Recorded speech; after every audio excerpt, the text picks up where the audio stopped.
এই তিন শর্তে যারা রাজি হবেন তাদেরকে আমরা বুকে জড়িয়ে ধরে ইনশাআল্লাহ আগামী 5টা বছর অন্তত আমরা বিশ্বকে এই মেসেজ দিতে চাই, জাতি হিসেবে অপশাসনের বিরুদ্ধে, দুঃশাসনের বিরুদ্ধে, ফ্যাসিবাদের বিরুদ্ধে আমরা ঐক্যবদ্ধ।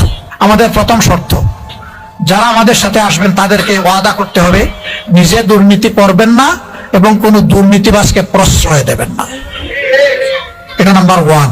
নাম্বার 2, সমাজের সর্বক্ষেত্রে ন্যায় বিচার প্রতিষ্ঠা হবে, বিচার বিভাগ স্বাধীন হবে, কেউ বিচার বিভাগের উপর কোনো রাজনৈতিক হস্তক্ষেপ করতে পারবেন না।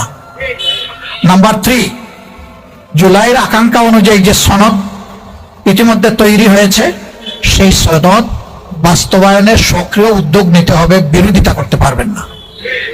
এই তিন শর্তে যারা রাজি হবেন তাদেরকে আমরা বুকে জড়িয়ে ধরে ইনশাআল্লাহ আগামী 5টা বছর অন্তত আমরা বিশ্বকে এই মেসেজ দিতে চাই, জাতি হিসেবে অপশাসনের বিরুদ্ধে, দুঃশাসনের বিরুদ্ধে, ফ্যাসিবাদের বিরুদ্ধে আমরা ঐক্যবদ্ধ।